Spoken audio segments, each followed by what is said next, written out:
Hello there. I'm going to ramble in this video, and I've decided to write down some predictions for 2024. I have a piece of paper here of things I have thought was supposed to be happening and what I hope will be happening during the coming year.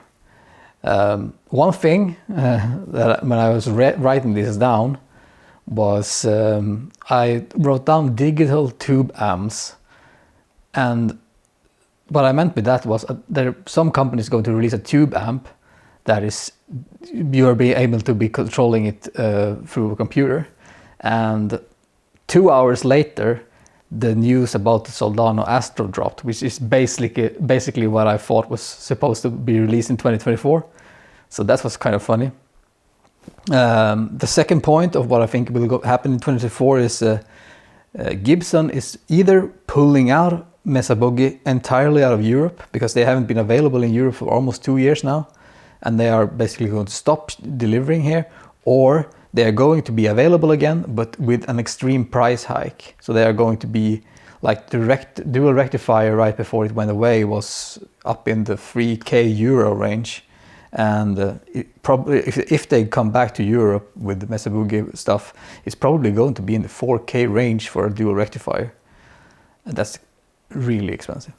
One thing that I hope will happen, and also I think will happen, is that Marshall will release a new code series, like an updated version of the code amplifiers, and they are going to have a floorboard unit because it makes sense, right? They need to do something to gain in the newer, younger audience. So I think further developing the code system that I have and releasing a floorboard model of it in collaboration with another company. And I said in one of my videos I released a couple of weeks ago that I think they are going to collaborate with Softtube, and I don't know if it's going to be Softtube really, but I hope that they release something new Marshall, and because otherwise they need to like restructure or come up with something new, because they are falling behind right now. Fender is in the digital floorboard game now, so they need to like catch up to Fender with the floorboard model. Then I wrote down a point here that says Neural DSP, and with that I mean Neural DSP, I think they are going to be acquired by a larger company. So I think that one of the bigger boys is going to try and acquire Neural DSP. Are the owners of Neural DSP willing to sell? I don't know. But I think that some of the companies that are falling behind right now is going to try to get into the digital game and then maybe buy a company that already exists. So for me, I think Neural DSP is a hot candidate, or like maybe even another company, a larger company that isn't even in the music industry, maybe they go in and acquire them because they want to get into the game, and because they want to maybe use some technology or something for something else, or maybe do something. So I think Neural DSP is going to be acquired by someone, or they are going to, someone is trying to acquire them, and they are going to be denied, so that the current owners doesn't want to sell. But I think if you look on the business side, I think definitely some companies are looking to maybe want to acquire Neural DSP.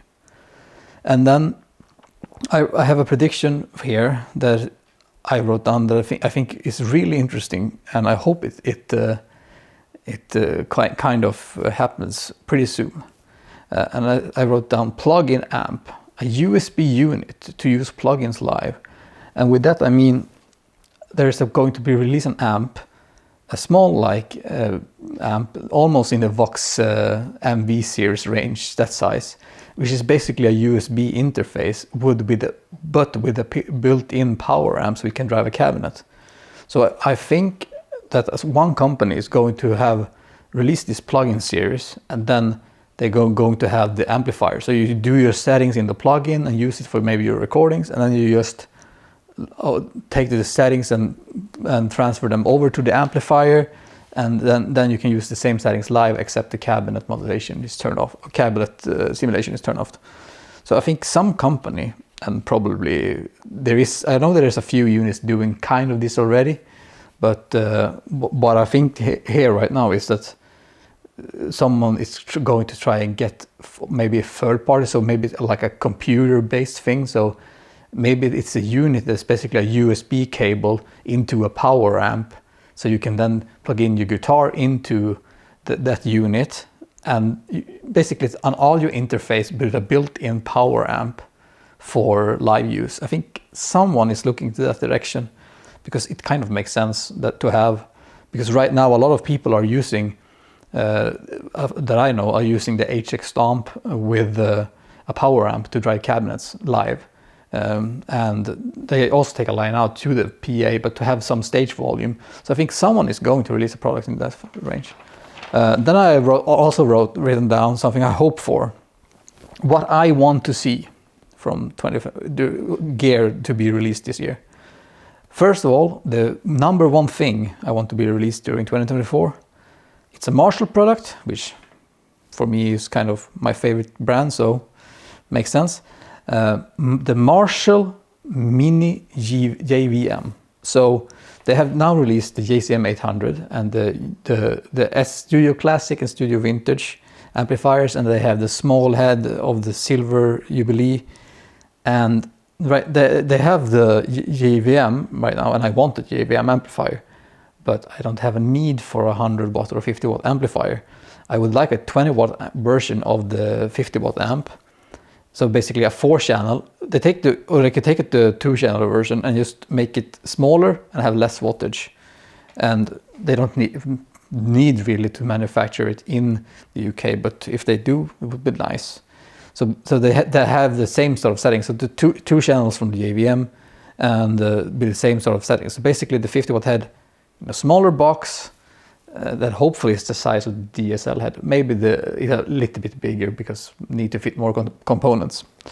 And then I also wrote down the second thing on my list is a Marshall pedalboard unit, which I talk about, the floorboard unit that I think the Marshall code floorboard unit basically. And I think that's coming sooner or later. Or maybe Marshall decides to do something completely weird and just ignore the digital audience. I don't know.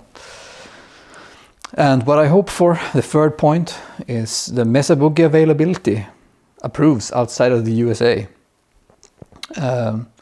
Right now, for the last 2 years, it's been impossible to buy Mesa Boogie products.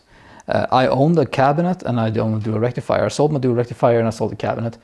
But what I want to acquire from Mesa Boogie is the mini rectifier, and due to them not being available, the prices are insane right now. The mini rectifier, for the ones who have them and on the second market, they are up in the same price range as the dual rectifier. I saw an ad for someone selling a mini rectifier, and it was almost 500 euros more expensive than what I bought my dual rectifier for. So that's insane. I want a mini rectifier, but it's not available, and I can't buy one. And number 4 here, the last thing I hope for, is that they release an updated version of the Tonex pedal that has, first of all, an effects loop. It doesn't really need it, but for one thing I'm going to say, maybe it needs it. And I want it to have a built-in power amp. So basically, I want to have the Tonex unit, so you can capture. So basically, I want to be able to capture my amplifiers without the cabinet. So I have just the main amplifier head with a load box, and take that into a Tonex unit and use it with a built-in power amp. So I can only have one pedal on my pedal board that literally does everything. So if I show up to a gig, I can just plug that one in. I don't need to have an external power amp for the unit. And you can make this right now if you buy the Tonex unit and then buy a separate pedal board sized pedal power amp. But I don't want that. I want one unit that I can have all my settings on, every single song pre-programmed into it. Because for what I'm going, if I'm going to play live during 2024, which I hope, I want to be able to have my Marshall head. But the negative thing that I realized by playing with my Line 6 HX Stomp live is the monitoring situation. I'm not playing sizable gigs enough that I can have in-ears, and without in-ears it's really hard to play with the digital solution if you're like me and moving around on stage, because during that gig I almost never heard myself for the main parts of the song I played. So I walk around on the stage and on this part of the stage I hear myself, and then on this part of the stage I hear myself. And when I've still played with tube amplifiers live, I never had that issue that sometimes if you walk too far away from the amplifier, you never heard yourself. But I never felt it being, because it feels like you're deaf. You hear when you're playing with a digital solution live and don't have any monitors or a reasonable monitor solution, you can't hear yourself, and you're only on the stage and you hear the bass amplifier and drums, and it just feels weird. So I want to have like Tonix unit that I can download it into, and I don't need to have another thing on my pedal board, because I would like to, in a perfect world, to be able to grab my LTD EC1000 that's over there and just put one unit in the pocket of my gig bag and then go away and play a show. That would be the perfect solution for me. And yeah, so that is what I hope for 2024. My predictions first and what I hope for 2024. If you have anything you're looking forward to in this year, so please, you can leave them in the comment section below. Or if you have any opinions of what I'm talking about, then you can also leave them in the comment section below. Otherwise, I hope you have a great 2024, and hopefully I will see you again soon.